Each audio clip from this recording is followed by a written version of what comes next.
Hello, and welcome back to the Sidekick Critic Podcast. As always, I am Andrew Crosby, and I am delighted to be your host for this film and entertainment industry podcast. I want to start today by sharing the news that this podcast is now available on Spotify, the Sidekick Critic Podcast. So if you have been unable to catch full episodes because you're not really on YouTube very much, well, now you can catch them on the go with Spotify.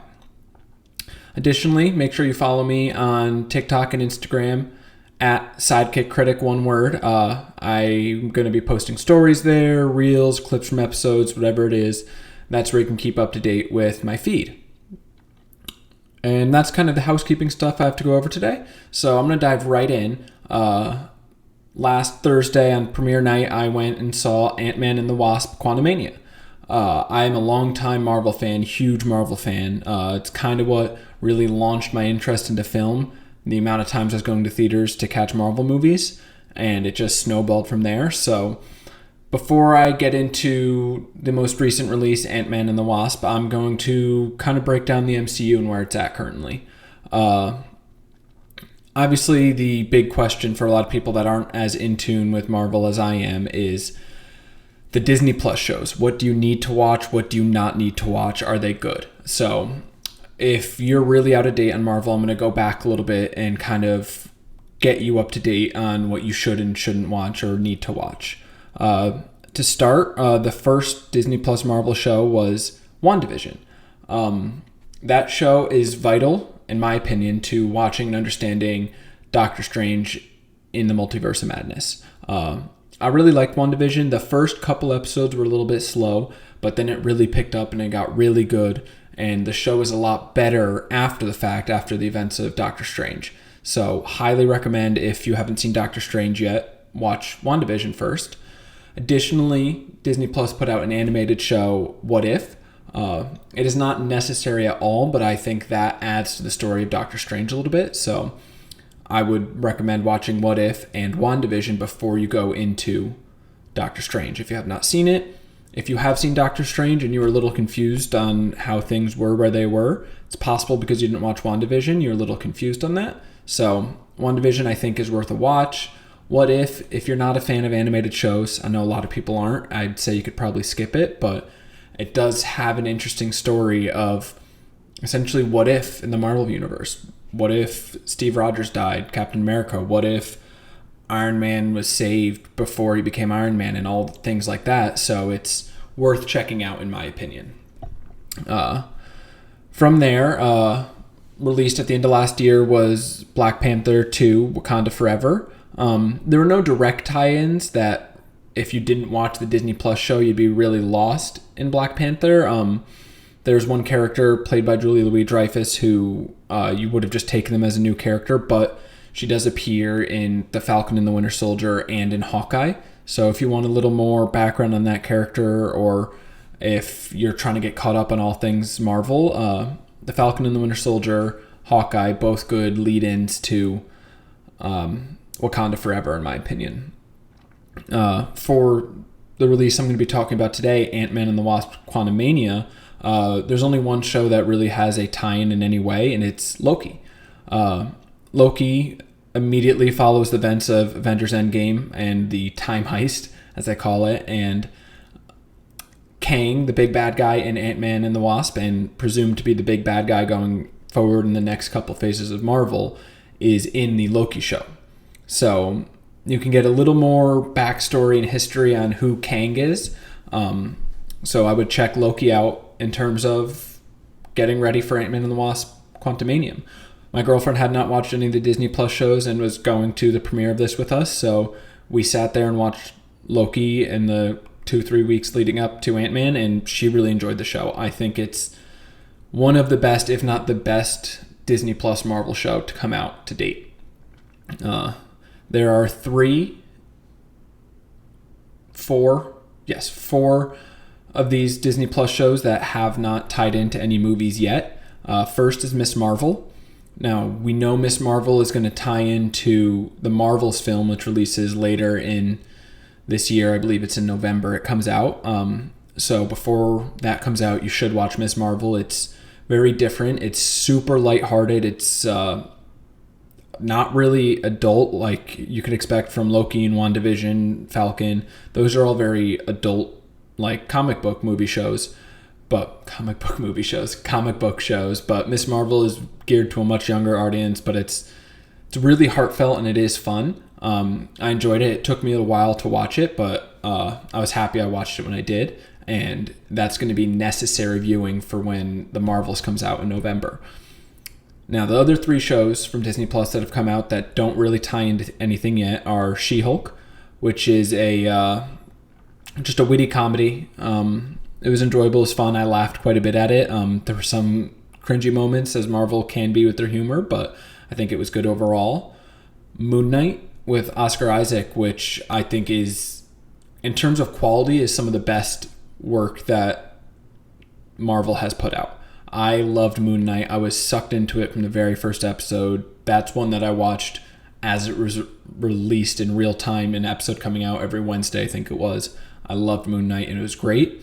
And then the last one, which was kind of a Marvel Studios TV special, was Werewolf by Night, which also has not tied into anything yet. And those are, I believe that's all of the MCU Disney Plus shows so far. You have WandaVision, Loki, The Falcon and the Winter Soldier, What If, Hawkeye, Miss Marvel, She-Hulk, Moon Knight, Werewolf. I believe that's all of them. Moon Knight and Loki are the ones, in terms of quality, I say are must watch. You should watch those. They're very enjoyable, very good stories. 2 of my favorite shows to come out in the past couple of years, I'd say. And that's kind of where, as of right now, the Disney Plus shows tie into the MCU as a whole. They have a lot more shows coming out within this next year that the MCU is getting really big. There have been reports lately of higher-ups, Kevin Feige, saying that they're looking to scale back a little bit, as that's in 2 years. That was 8 shows they did, and I think they have another 6 coming out or supposed to come out this year. So it's almost too much at times. So they're going to scale back and really give their current characters time to breathe, where the last 2-3 years they've introduced a bunch of new characters to everyone. So now they're going to slow down, which I think is a good thing for Marvel. They kind of went the quantity over quality route the last couple of years, and there's execs who have said they're looking to shift to go back to quality over quantity. That being said, there is a large number of MCU stuff coming out this year after Ant-Man and the Wasp. I presume the next release is going to be Guardians of the Galaxy Volume 3. James Gunn is returning to direct. It'll be his last Marvel project. You have Chris Pratt coming back, Zoe Saldana, Bradley Cooper voicing Rocket, Vin Diesel voicing Groot. That's going to be a fantastic movie. I'm very excited for the final installment of Guardians of the Galaxy. I did miss one Disney Plus TV show special. It was the Guardians of the Galaxy Holiday Special. Not of any real consequence, just lighthearted and fun, so worth checking out. But I don't think it's mandatory viewing prior to Guardians Volume 3, and I'm super excited for Volume 3 of this movie. I think it's going to be great. 3 Disney Plus shows that I think are going to release sometime, I want to say, before November, probably in the next couple months, if I had to guess. First up will be Secret Invasion. Secret Invasion is going to tie directly into the Marvels, as did Miss Marvel and WandaVision. It's centered around Nick Fury and the Skrulls. I think that show is going to be incredible. Samuel L. Jackson getting numerous episodes to run with Nick Fury and really get a story from him. I'm very excited to see what that means for the MCU at large. What If Season 2 will be coming out? I love the first one because I think it's interesting to talk about these stories that could have been, and how I think it's Stephen Hawking saying there's an infinite number of parallel universes. Sometimes things are different, and it's interesting to consider what those stories might entail and a bigger picture of how they're all related. So I am really excited for What If Season 2, and then the one I'm most looking forward to, probably my most anticipated project all year for Marvel, is going to be Loki Season 2. Tom Hiddleston returning as Loki, Owen Wilson returning as Mobius. the first season of Loki was incredible. I'm very, very excited for season 2 to see if we get more Jonathan Majors as Kang, to see what Loki and the TVA get up to. I think it's going to be great. Both those two the three of them should all release by mid-year. Secret Invasion What If are still labeled as early in 2023. Loki is labeled as mid-2023. If I had to guess, we'll probably see Loki in July. Secret Invasion, I would probably say in April, depending how many episodes it is, right before Guardians of the Galaxy. I think that'll come up to kind of keep Marvel fresh in your mind. What If sometime after Guardians. As I mentioned, in November, the last MCU movie of the year is going to be The Marvels, about Captain Marvel and Miss Marvel. I think it's going to be great.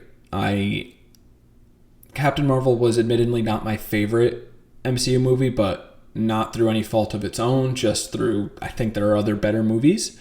So I'm excited to see what they do for the sequel. Marvel usually steps their game up on the second movie. The stakes get a little bit bigger, so I think The Marvels will be really good. And then last, there are 3 shows that are labeled just for the end or late 2023 that are all direct tie-ins to other movies and shows. First, you have Ironheart, which is tying into Black Panther Wakanda Forever. I believe it's going to be following the events of Black Panther. Then you have Echo, which is kind of the first show-to-show tie-in for these in this Disney Plus area, where Echo directly relates to Hawkeye and the events that occur in Hawkeye. And then you have Agatha, starring Kathryn Hahn as Agatha. She starred in WandaVision, of course, and she was fantastic. Character was so loved. I think the movement for that character spawned this show. So I really do believe that those 3 shows, Ironheart, Echo, and Agatha, are going to be some of the last you see on Disney Plus, and it's really going to slow down after that. I think next year we maybe get 1 or 2 shows with the same 3 movies that they've been doing for years now. But there's a lot coming out for Marvel. This is going to be a busy year, as there's Ant-Man is released now, but it's 3 movies and 6 shows in a year. It's a lot of Marvel content, and it's hard for a lot of people to keep up. I'm a huge fan of Marvel, so I make an effort to keep up, but if you're not like me, I know tons of people who always like the movies and they've fallen off. So that's kind of my recap on where the MCU is to date and where we're looking with it going forward. I hope you catch up. I'm always going to talk Marvel. It's one of my passions. I love it. So every time there's a release, I'm going to probably do an episode like this where I look at the MCU as a whole, or rank my favorite movies, or talk about the shows, whatever it may be. Always going to talk Marvel. So, and like I said, that's kind of where it lies right now and what to expect going forward. So the second half of this episode, we're going to dive into Ant-Man and the Wasp: Quantumania. As I said, I saw it on premiere night, saw it in Dolby. It was a packed house. So I'm really looking forward to talking about that movie with you. Okay, so as mentioned, I'm here today to talk about Ant-Man and the Wasp: Quantumania. I'm switching up the order a little bit. I'm going to start with my 1-minute review. So without further ado, here's the 1-minute review for Ant-Man and the Wasp: Quantumania. I went into this movie with really high expectations, and I was slightly let down. Something about the movie just wasn't what I wanted it to be. I felt they had a ton of great ideas. I really liked the stories and plots they started throughout the movie. It just felt like they didn't have enough time to finish all their ideas. And kind of the issue of the MCU at large is they have too many ideas and they're not fleshing out the good ones. They're just running with all of them. So a little bit of a disappointment. That said, I did really enjoy the movie. I had a fun time in the theater. I think it's very much worth seeing in theaters, but it's not in my top 3 since Endgame. In this new phase of MCU, it's further down the list. It's not at the bottom. It's not at the top. It kind of falls in the middle there, and that's okay. Not everything is going to be the greatest. And overall, I'd say it's probably like a 7.2 out of 10. And that's my 1-minute review for Ant-Man and the Wasp: Quantumania. Like I said, I switched the order on things a bit, so now I'm going to go into rolling the red carpet, where I'm going to look at the cast and crew for the film. It's directed by Peyton Reed. He's returning to finish out his trilogy of the Ant-Man films. He did both the previous ones, Ant-Man and Ant-Man and the Wasp. He also directed some comedy classics, The Breakup and Yes Man, 2 movies I love that I think are great, and I can see why Ant-Man's some of the funnier movies in the MCU, because he's a great comedic director. The writer for the movie is Jeff Loveness. He's probably not known for, but his biggest credit is he's written hundreds of episodes, or been a writer on hundreds of episodes for Jimmy Kimmel Live. So again, that humor coming into play. And I feel obligated to mention the creator of Ant-Man is Jack Kirby. His name is right up there in the pantheon of comic books with Stan Lee. A lot of these characters are created by Jack Kirby himself, and when many assume it's Stan Lee, but Jack does deserve recognition for what he's done. As for the cast of this film, a few names everyone's going to know and recognize. First up, Paul Rudd. I believe it was last year, was awarded Sexiest Man Alive. He was in both Ant-Man movies and countless comedies I've loved. I Love You Man, Dinner for Schmucks, Anchorman, Role Models. Paul Rudd's hilarious. He's got that comedic bone in his body and is a great actor. And they talked about The Reconnaissance a few years ago. It's almost a Paul Rudd type thing, where he's just been on a roll. Everything he's been doing has been hitting, and I love Paul Rudd. So I'll always watch the Ant-Man movies, and I'm excited to see him play Scott Lang again in the future. Alongside him, the other star of the movie, so to say, is Evangeline Lilly. Many people know her from Lost as Kate. She was also in the second and third Hobbit films, reprising her role as Hope Van Dyne. She's pretty good. I'd like to see more of her in the MCU. It feels sometimes she's kind of shifted aside a little bit, but I do think she brings to life an interesting character in Hope Van Dyne. The third real star of this movie that you need to talk about is Jonathan Majors. He's going to be a major focus in the MCU going forward, playing the role of Kang. The next Avenger movie, which is either the end of next year or early the year after that, is Avengers: The Kang Dynasty, and Jonathan Majors is Kang, and he's fantastic. He was amazing in Loki. Very much looking forward to Creed 3, which comes out next month with him in it. Jonathan Majors is going to be a really big name in the film industry going forward. You're going to see a lot more of him, and I'm ecstatic about it. He's a fantastic actor. A couple old-timer stars in this film reprising their roles. Michael Douglas as Hank Pym and Michelle Pfeiffer as Janet Van Dyne. Both incredible all-time classic actors. Not much more needs to be said about them. I'm sure you recognize Michael Douglas. I'm sure you recognize Michelle Pfeiffer. If not from looks, from the Bruno Mars... Words are hard. From the Bruno Mars song. But the two of them reprising their roles, they're great. They bring this classicness to the film that is well needed.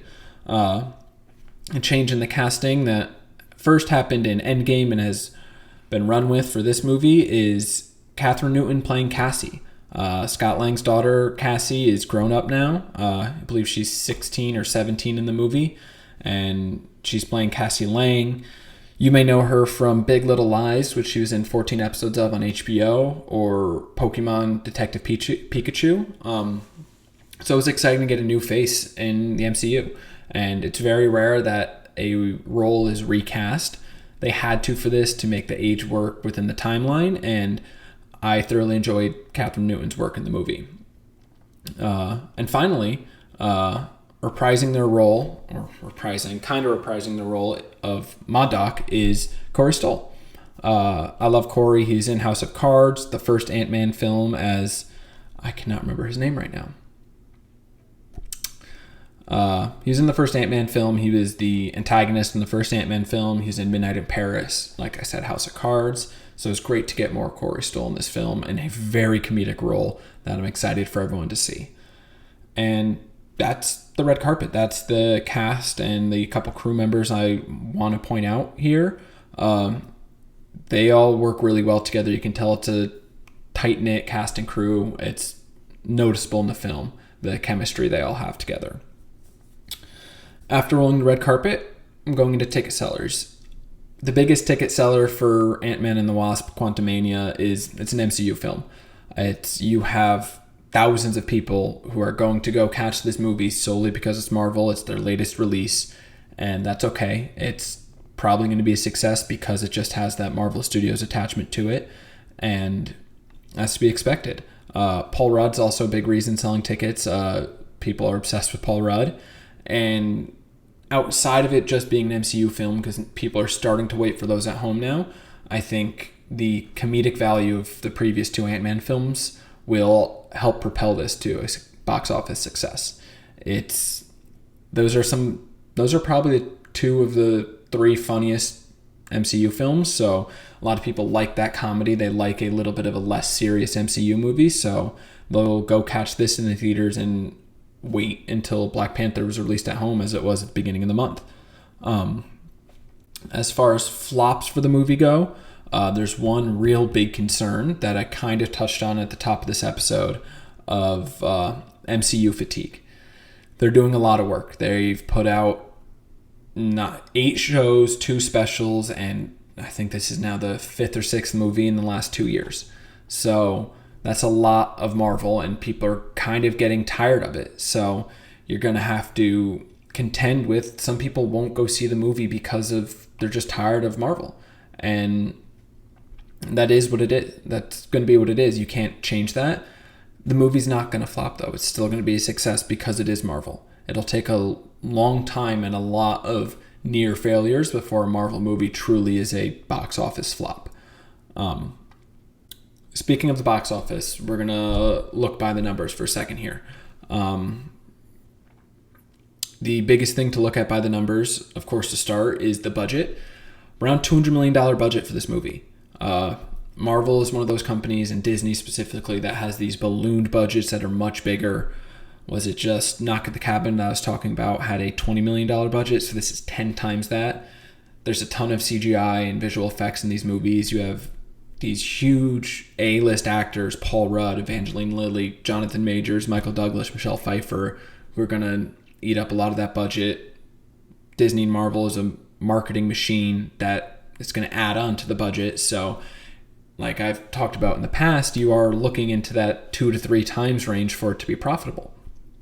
And it's had a good start. It was President's Day weekend for the release, so it was a 3-day weekend, which is always a boost. And saw it do $250 million internationally, $120 million domestically. So it's already crossed that threshold of surpassing the budget in terms of box office revenue. I think there's a chance it's going to slow down and won't have good legs. The movie is not well rated right now. It's one of the lowest rated movies on Rotten Tomatoes at 48%. I think it's only the second rotten Marvel movie. The audience score is better. That's an 84%, but those numbers are obviously skewed at the beginning from Marvel fans. I think from a critic's perspective, you're getting a lot of Marvel fatigue on their ratings. Thor: Love and Thunder suffered from that as well, where it was an enjoyable and good movie, but the critics are wanting more and more and more, and they want Marvel to do what they want after years of Marvel doing whatever Marvel wanted to do. People are sick of that. They want their thing. They're not trusting in Marvel as much, so you're seeing a lower critic score, but the audience scores are still kind of leveling out. As I said, $120 million domestically this weekend and $250 million internationally. It's kind of hard to put that in perspective when you're only one weekend in on a movie, so I'm going to compare it to recent Marvel releases. The most recent, Wakanda Forever, domestically did $181 million in its opening weekend, and it did $855 million total box office domestically and internationally. So this opening weekend, Ant-Man was $60 million less than that, so I would expect their total run to be less than Wakanda Forever. And then you have Thor: Love and Thunder, which did $144 million its opening weekend and finished at $760 total. I don't know if Ant-Man's going to reach that. I think the poor critic response to it and the negative press surrounding the release of this movie now, solely based on critics, not based on anything else of the movie, is going to hurt its legs to the box office. I don't think it'll catch up to Thor: Love and Thunder. What's maybe more apt comparison is the last Ant-Man film. The Ant-Man and the Wasp, which did follow Avengers Infinity War, did $75.8 million its opening weekend, and it ended its total run at $623 million. I'll keep you updated on it, but I think it'll be really interesting to track to see, will this surpass Ant-Man and the Wasp? That movie had great legs and great hype because it was immediately following Avengers Infinity War. This doesn't have that. This doesn't have a great critical response. It doesn't have the MCU hype train surrounding it and pushing people to go to the theaters as they were getting caught up and realizing I need to know what's next after the events of Infinity War. So I'm very curious to see if this catches Ant-Man and the Wasp, and I don't think it will. I think it's going to fall short. I think it'll probably finish around $500 million total box office domestically and internationally, and that's still a success. That's 2.25 times the $200 million budget, which is okay, but it'll be interesting to see where it goes from there. And that's our spoiler-free portion, the first half of our review for Ant-Man and the Wasp Quantumania. Yeah. Okay. Now it's time to go into my in-depth review of Ant-Man and the Wasp Quantumania. First, I'm going to start, as I usually do, with the kind of a plot recap. Essentially, Scott Lang's out living his life as an Avenger now. That's known. He's written a book, Look Out for the Little Guy, and he's just living a good life. He's happy being an Avenger. His daughter Cassie was just arrested for helping a protest and shrinking a cop car. So there's a little drama building there, and as he's at Hank Pym's house with Cassie, Janet, Hope, Hank, Scott, he learns she's been working with them. Sounds like she might have his suit. Sounds like they've been sending signals into the quantum realm, and Janet's not pleased, and she tells them to shut it off, and as they do, something sucks all of them into the quantum realm, and from there, the movie really kind of gets really, jarbled, feels like the best word. It's kind of all over the place. There's multiple different plot points going on as the group is split up, and each time you get into one, it cuts back to the other one, which it's kind of a tough look for me. They should have kept some of these stories going for a longer amount of time within them. A bunch of things unfold within the quantum realm. Eventually they meet Kang the Conqueror, who does know Janet Van Dyne from her time in the quantum realm, and he's looking to use them and use her to get out of the quantum realm and finish his conquering of timelines in the multiverse. And all these events unfold, and eventually it gets down to it where they stop Kang from leaving the quantum realm. They find a way to get themselves out, and just as Scott's about to be the last one out, Kang pulls him back. And there's this great fight between them, very great choreography. It feels heavy-hitting, and somehow, and it doesn't make sense to me, Scott wins the fight, and with the help of Hope, the Wasp, and they leave and go home. And Scott's going back to his life, though he has a slight anxiety attack here and there about did they do the right thing defeating Kang. And that's a very basic plot recap because I want to talk more about the movie and less about the plot specific story. Like I said, I went into this with very high expectations, mainly because of Jonathan Majors as Kang. Kang is supposed to be this very ominous villain and big bad guy, the future bad guy of the next phase and a half of the MCU, and he did hold up. For about an hour of the movie, when you see Kang, he is incredibly menacing. You can feel his power, and it's a great character. Jonathan Majors does amazing work, and he alone elevates the film quite a bit for me. The issue I kind of have is the stakes surrounding it. There's this Star Wars-esque rebellion going on within the quantum realm that kind of lacks heart at times. As I said, there are so many good ideas within this movie and things that they should have fleshed out more, but they didn't. So it kind of leaves a lot of them falling flat, to where I wanted more of this story and less of that. Or they told this whole little story, but it felt incomplete because they didn't give it the time and justice it deserved. As I said earlier, it has really bad critical rating, and I think part of that is that there's so much going on in this film. I still think everyone should go see it, but it's just, the best way to describe it is it kind of lacked heart at times. I think they could have done a lot better. And it also lacked stakes at times. They built these big stakes that felt appropriate and right, just for at the very end, Scott Lang, Paul Rudd's character, literally says, I don't have to win, I just need you to lose.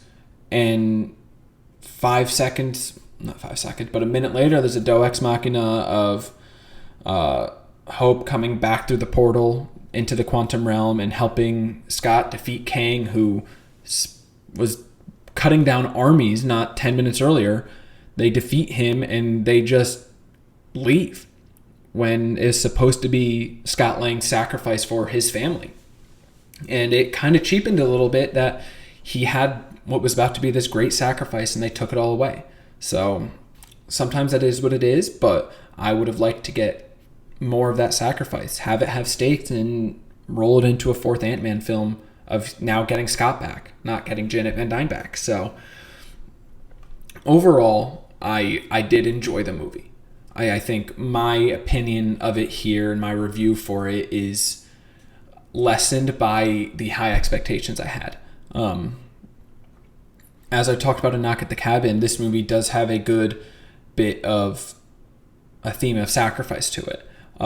Initially with Janet's sacrifice, where she could have left the quantum realm years earlier, but she discovered who Kang was and that he was a conqueror and not someone accidentally trapped in the quantum realm, and she sacrificed her own way out so that he would be stuck in there with her. And I think it would have been a great parallel to, and bookend on the movie, to start it with her sacrifice and end it with Scott making essentially the same sacrifice because Kang is who he is. Of course, didn't go that way. I think one way to look at this is that Scott did still make the sacrifice, not knowing he would get back out, but it is lessened a little bit just by it all getting wiped in the end. Looking forward in the MCU, there is a post-credit scene regarding the Council of Kangs, and there's some very weird-looking Jonathan Major Kangs, but it does show that you have this one Kang who was exiled by all the others because he was such a strong conqueror. And there are hundreds, if not thousands, of more Kangs at this council in this meeting in the post-credit scene, and it's just like, where's this going to go? Kang Dynasty is nearly upon us, and it'll be very interesting to see how menacing these other Kangs are. Are they more powerful, less powerful? Where they go from there? And I think that's most of my thoughts. I personally expect myself to go a lot longer on my in-depth review for this movie, but I think the end of it, lessening a lot of the earlier stuff, kind of leaves me not wanting to go further in depth on it. One thing I will bring up, as I mentioned earlier, is Corey Stoll as MODOK. It's his giant floating weaponized head. It's honestly hilarious. He has a great little arc in the film, bringing him back from the first Ant-Man. One of the highlights of the movie for sure. And my other highlight of the film, and I'm going to transition here into my next segment. The sidekick of the flick for Ant-Man and the Wasp Quantumania is Kathryn Newton as Cassie. Kathryn Newton is one of the few actresses that is filling a role after a recast. Kind of needed to be done after the time skip. Cassie is 5 years older, I believe, during the events of this movie. She's 17, I want to say. So it's always difficult to fill a new role, especially one by Cassie, which was beloved in the previous two movies. Catherine Newton did a very good job. She did a great job in this movie. And the role of Cassie, she brought to it something interesting and she mentions it, Cassie mentions it in the movie, that she's had a very difficult life. At 8, she was attacked in her bedroom and nearly killed by Darren Cross, played by Corey Stoll. At 10, at that time too, her dad was now a superhero, having previously been a convict. At 10, her dad was on house arrest for being a superhero and helping Captain America during the events of Civil War. At 11 or 12, her dad, Janet, Hope, Hank all vanish off the face of the earth, along with half the Earth's population during the snap. And it's just a lot of loss and traumatic experiences for Cassie. And then, before anyone else, Scott returns from the quantum realm. All of a sudden, her dad is back 5 years later, and that has to be difficult to deal with. And then everyone else comes back. Your dad helps save the world again. So your dad goes from convict to hero to vigilante, felon, gone, and hero. That's all over the place. So, as I said, towards the beginning of the movie, Cassie's character is shown to be arrested after shrinking a cop car and helping some peaceful protesters. And then her actions get called into question when she's sending a signal down into the quantum realm to communicate with any beings that might be down there, and Janet gets upset that she did it, and Cassie blames herself for them all getting sucked in. I think what's very interesting about the character, and specifically through the lens of a sidekick, is that sidekicks are often ones to make mistakes. It's not the hero that makes the mistake, it's the sidekick, and in this case, Cassie backs up her mistake. She admits it was her fault, but then she doesn't just let the hero save the day. From there, she takes an active hand in righting her wrongs and aiding the rebellion against Kang within the quantum realm, helping MODOK, Darren Cross, discover the wrongs in his ways, helping her father, Hope, Hank, and Janet fight against Kang and escape the quantum realm. And that's something sometimes we don't see from sidekicks in a lot of content, is that when they make a mistake, the hero just comes in and saves the day, while the sidekick is pushed to the side. In this case, Cassie, as the sidekick, dons her suit, learns to fight in it, and is right there with the heroes saving the day. And that's very exciting. It's nice to see a sidekick do the right thing, and it's very difficult to back up your talk with actions, and Cassie Lang does a great job of that. And Catherine Newton makes that evident in the character, and she does a great job. I'm really hoping we get a 4th Ant-Man film so that I can see more of Catherine Newton as Cassie. I almost am actually hoping we get a Wasp movie. The Wasp, Evangeline Lilly, didn't have a lot to do in this film, so I'd love to see her get more to do and to see her work with Cassie specifically. I love Paul Rudd, and I'm always going to want more Paul Rudd in the movie, but let's give the women there their time to shine, their own movie, and see what they can do with it. And yeah, Catherine Newton, sidekick of the flick for Ant-Man and the Wasp, Quantumania. As I said, 7.2 overall. The movie was enjoyable, but it did let me down a little bit personally as a Marvel fan. There's some gorgeous visual effects. The quantum realm is really cool looking, so I think it's absolutely worth checking out in theaters. And I think that's going to be, I ran through all my segments. I think that's everything I have on Ant-Man and the Wasp Quantumania. It was exciting. It was nice. I love being at premiere night. I love the crowd and the energy. I am not a movie clapper personally, but there were clappers, as there always are in Marvel films, so that's always gets a good laugh out of me. If you aren't a fan of that, I'm sure if you go within the next week or two, you can avoid that entirely, but I really hope you go check this out. I want to see Marvel continue to succeed. The House of the Mouse, as they call it, I'm always going to go catch their movies. And yeah, so this movie is going to be on YouTube and Spotify if you want to watch it or listen to it. Follow me on Instagram and TikTok at Sidekick Critic. Next Marvel movie is May, Guardians of the Galaxy Volume 3, which I'm very excited for. possibly 2 shows coming out before then in Secret Invasion and What If. And yeah, so once again, thank you for stopping by. As always, I'm your host, Andrew Crosby. This has been the Sidekick Critic Podcast, and I'll see you next time.